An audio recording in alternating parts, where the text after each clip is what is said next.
right, let's get this party started.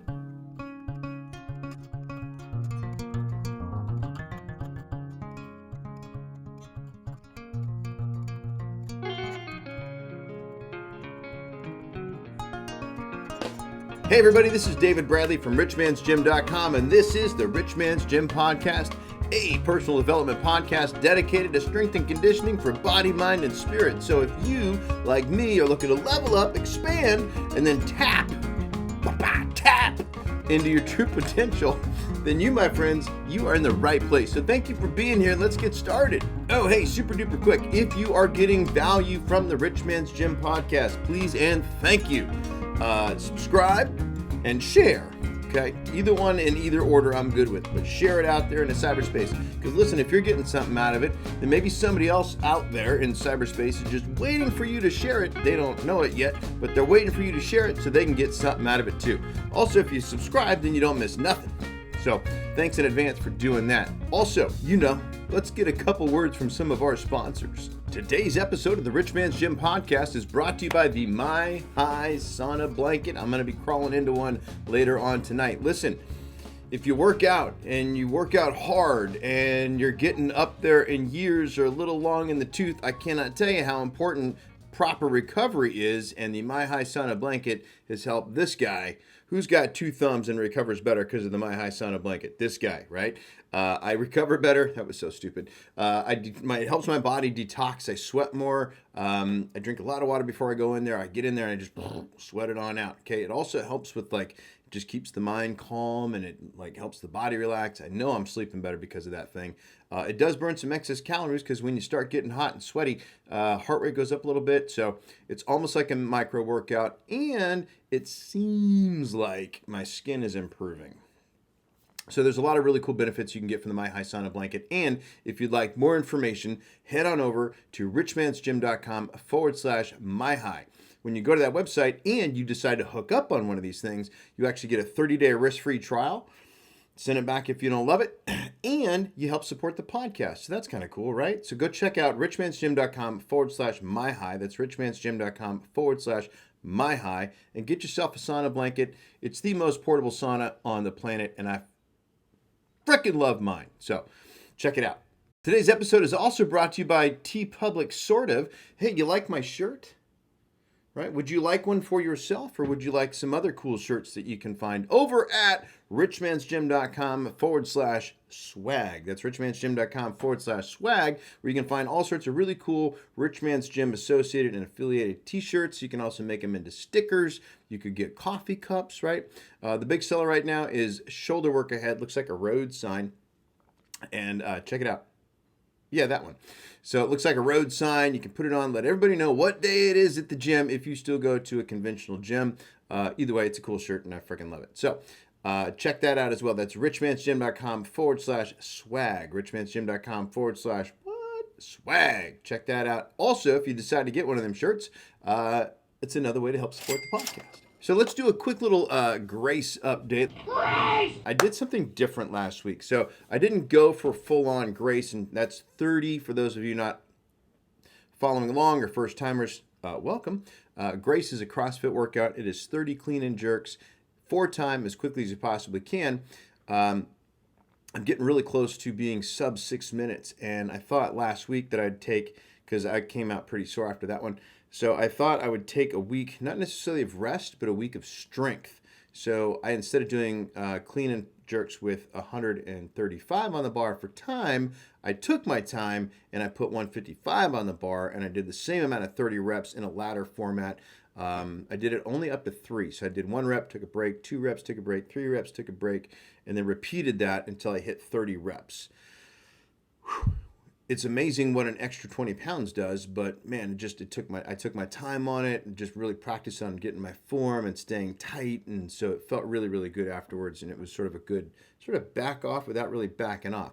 This Thursday, I'm going to go for it again, grace, and see if I can get myself with this newfound strength, see if I can get myself under 6 minutes, because that would be awesome. Okay, stay tuned for more on that. And your quote of the week. The quote of the week is going to be another gem from my good friend and mentor, Wayne Dyer. I got a couple mentors, right? Don't you? Doesn't everybody, right? So this one is a Wayne Dyer. This is a mic drop or a bomb, and I'm just going to leave it with you. But I want you to, before I give it to you, your homework with this, if you will, is to grab it, maybe write it down, hold on to it, and be very aware of it this week. Just be very aware of it this week, and maybe forever. Well, let's just start with this week, okay? Here's the quote. You ready? When you judge another, you do not define them. You define yourself as someone who needs to judge, right? See, what did I say? It's kind of a bomb. It's a mic dropper. Yeah, have that with you this week. Let it just be present. Good luck. And I picked that one because, well, here's what we're going to go over. I'm going to go over an article I wrote on the blog. When was this? A couple years ago, actually. And the title is 10 Pragmatics for Living a Higher Quality of Life. I try.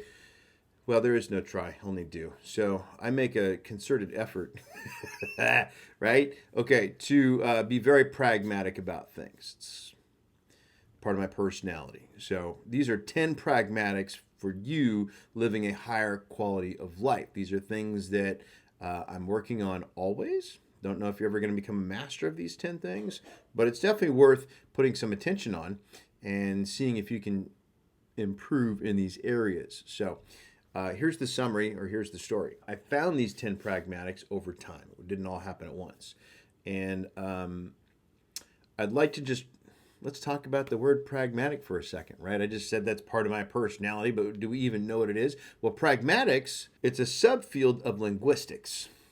And it studies the way in which context contributes to meaning. Let me just say that one more time. The way context contributes to meaning. So for someone to be pragmatic, it means that they're going to deal with things sensibly. They're going to be kind of realistic about it, reasonable. It's based on practical rather than theoretical considerations. So I put these together after an interesting and like slightly stupid experiment that I sort of played with myself. I listened to an episode of the Joe Rogan podcast where he was interviewing a lot of the head people of Twitter couple years ago. And so what I did was I really started paying even more attention to what else is going on around Twitter. Because I noticed a lot of things that they were saying. Who was on that? It was Jack Dorsey. Jack, of course, was on it. I think their PR rep or maybe their legal analyst. And then Tim Pool was there just sort of grilling the crap out of these poor people. They're not really poor. But anyway, he's grilling them, right? And I realized that there was a lot that I had personally sort of just filtered out of the overall Twitter experiences. Like a lot of the things that they were saying and that Tim was accusing them of doing. I'm like, I've never really seen it like that before. So, but I've also been very like filtering of Twitter. And so I had heard about some of the vitriol, but I'd never really seen it at the degree that they were saying. And so I sort of opened myself up to all of that and really like looked at it. And I took the full force. I saw it. Like the magnitude of anger that is out there, the cynicism, which is really sad, actually, on the cynicalism as well. Cynicalism, is that a word? Cynicism for sure. Cynical people and definite negativity and complete disregard for humanity, or at least another person's humanity. Like I often wonder, like, what does it take for someone to be cruel, you know? Like, it's almost as if some of these folks, they're out there, like, they forget they're tweeting to another person. You know, what does it take for someone to be that level of cruel, and then for them to see certain groups of people as, say, subhuman, and literally, like, remove complete and total empathy for a fellow human? And historically, what's happened in the past, like what has happened in the past that allows sort of one group of humans to eradicate another? I mean, like, how does an entire nation tolerate systemic genocide? What does it take to do that? Whether that's like Nazis or even the United States has participated in that. You know, both countries are guilty of that. And both countries have, for the most part, moved past that.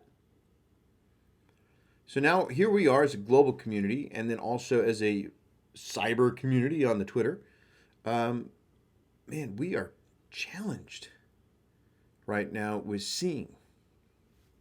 Like seeing. And I think one of the things that makes it possible to be cruel and hateful and literally disregard another's humanity is fear. Fear is a powerful emotion. And I believe what Yoda said is true and correct. And if it is, it is, if what Yoda said is correct, then fear leads to anger. And then anger leads to hate. And then hate leads to suffering. So when you think about it, the real question you should ask when you see people behaving this way, separate yourself from it and be like, what are they afraid of? What are they so afraid of that they don't know what to do about that it makes them angry? And that anger festers, and then they start hating on somebody or something. And then that turns into ultimately suffering, either their own internally, right? Or they extrovert their suffering out onto other people. So I'm thinking as in the micro, so in the macro here. This can be like a single person's fear, or this could be an entire community or an entire country. And ultimately what the fear is they feel like to some degree their survival is threatened, I think. Because we as humans, we are driven to survive. Like down to our very core, even at a cellular level, the drive to survive and not die, it's fundamental programming. So fear means your brain, for whatever reason, feels like its survival is being threatened. Whether that's real or imagined, that fear requires a decision about what to do or what not to do. And that decision happens so fast. Like you may not even have noticed it just occurred, but it did. Like if you're a mama bear, you don't decide, you just act. Right? But as a human being, you are fully capable of deciding your next action. And it's the main thing that separates Homo sapiens from pretty much the rest of the pack. Unfortunately, I think a lot of people have forgotten this. Stephen R. Covey writes about it in The 7 Habits of Highly Effective People. He calls it response ability. The ability to respond. That means it's something that you can train. Also, if you don't use it, it's kind of like a muscle, it atrophies. So when people believe their survival is threatened, they start to question and consequently compromise their belief systems. Like, oh, I would never really do that. Really? Well, that's easier said than done. Like until you've stood on Corporal Upham stairs, you better just stay quiet. Remember what we said about judging earlier? Pop quiz. All right, so you are just as guilty. And I am too. We all are. You is like, I'm meaning that second tense. We. So speaking of responsibility, let's just turn it inward for a second. I think the reason the triangle trade happened, the reason the cavalry delivered infected blankets, the reasons the Germans looked the other way, was their fear allowed them to see other people as less than human. So if you take anything away from today, please take a moment to really ask yourself, who do you see as less than human? And then what cruelty are you tolerating towards your fellow human? They are not substandard, perhaps misinformed. Perhaps they're operating from their own place of fear and making the wrong decision, but anger is not the answer here. Compassion and tolerance is the correct decision. Why? Because they are hardwired too. We are hardwired as humans to be able to choose a better response. Because ultimately, here's what happens. I'm going to quote the Dalai Lama for a second. Anger or hatred is like a fisherman's hook. It's very important for us to ensure that it is very important for us to ensure that we do not get caught by it. Anger is the real destroyer of our good human qualities. An enemy with a weapon cannot destroy these qualities, but anger can. Anger is our real enemy. And anger originates from fear. And what I love about the quote is that it doesn't allow for any anger. So even if you're angry at an actual injustice, a real live injustice, it's still anger. And it still destroys your good human qualities. So we're talking about a deep, deep, deep level of responsibility. It is just way too easy to blame others for your anger and then pass that responsibility off to somebody else. But what happens when we do that? You're also passing off control to somebody else. Because if somebody can control you, if they can scare you, if somebody can scare you and download or instill fear into you, they can control you if you allow them to. And blame, as my boss Grant Cardone says, that's the energy that makes slaves. So it's my belief system that the media is in full awareness of this concept, and that the sole purpose of the news and the news media in this generation is to keep you afraid, distracted, offended, and in mystery. So then you got to ask yourself, well, who's really in control of my life? Who's in control of your life? You. So don't go giving that away. Not to anybody, not to anything. You as a person, you the one listening to this, you watching this right now, you are way too amazing to pass control and responsibility off to somebody else. Or something else. Or to let others make decisions for you. In terms of like who you should vote for. So after a few weeks of observation and engagement, I came up with the 10 pragmatics for functioning on Twitter. But as I looked at them, I realized that this goes way beyond Twitter. Like these were going to be rules for me. But this goes well beyond Twitter. Like these are pragmatics that like if you know we all implement them even better or more, the quality of life goes up. Like real life now. These are things to work on. These are things that I'm still working on. I wrote this like 2 years ago, and I'm still working on this stuff. These are things you can start working on right now. And when you hear them, I want you to be very, very honest with yourself. Be willing to like pop out of your body for a second and like look at you and your behavior in the third person so you can really observe. And the challenge and then the question I'm going to give you is through these 10 pragmatics, you will have an amazing opportunity to confront your fear, your anger, your hatred. When I go through these, I have to confront my fear, my anger, my hatred. So if your life experience is not matching your idea of what it should be, I'd like you to try these. Here we go. If you need to get a pen and some paper, this would be the time to do it. Here are 10 pragmatics for living a higher quality of life. Number 1, don't be an asshole. Period. Number 2, even if somebody else is an asshole, doesn't mean you get to be one too. Seriously, there is no need to just perpetuate the beingness of being an asshole. Stop the cycle of assholeness. That's your opportunity. Okay, number 3, let go of your need to be offended and your need to be right.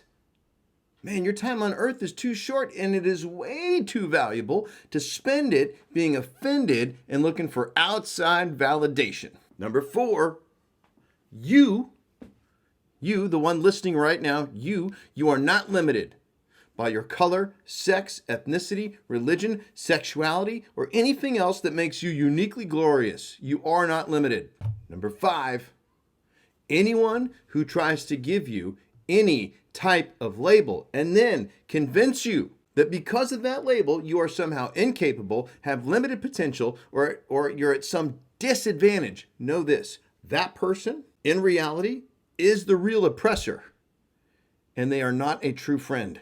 Number 6, being a victim and staying a victim are two totally different, separate things. One is a moment in time, the other is a choice and potentially a habit that you learned or were taught by that oppressor we talked about a second ago.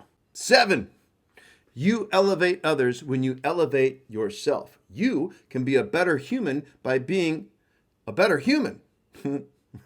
What are you doing to self-improve every day? You're either getting better or you're getting worse. Number 8, lack in life comes from a lack of knowledge and skill. What are you willing to tolerate from yourself? Answer that before you go slinging shade anywhere but at your own mirror. Number 9, reality check. The life you are experiencing right now, the one you're in, it is created by your thoughts, decisions, and your actions. And the meanings you assign to the things you currently believe are beyond your control. And number 10, go out there and be your awesome, unique self. Do you. And that's it, man. Put these 10 into practice today, right now. Start. Go. On your mark, get set, go. Start putting these 10 pragmatics for living a healthier, higher quality of life into practice right away. Get after it. Start, okay? Now, here's some things though. I want some feedback from you. Did I miss something? Did I forget one? Is there something else that you thought of while you were going through this? I want to hear from you. So leave me a comment below. Which one of the 10 needs the most attention from you right now? Which one of the 10 you feel like you got down already? What'd you get out of this? Was it helpful? What are you going to do with it moving forward? Because it's one thing to get it from me. It's another thing to take it and do something with it, right? So once again, thank you so much for staying all the way to the end. Appreciate you tuning in. Thank you for listening. Drop a comment below either way.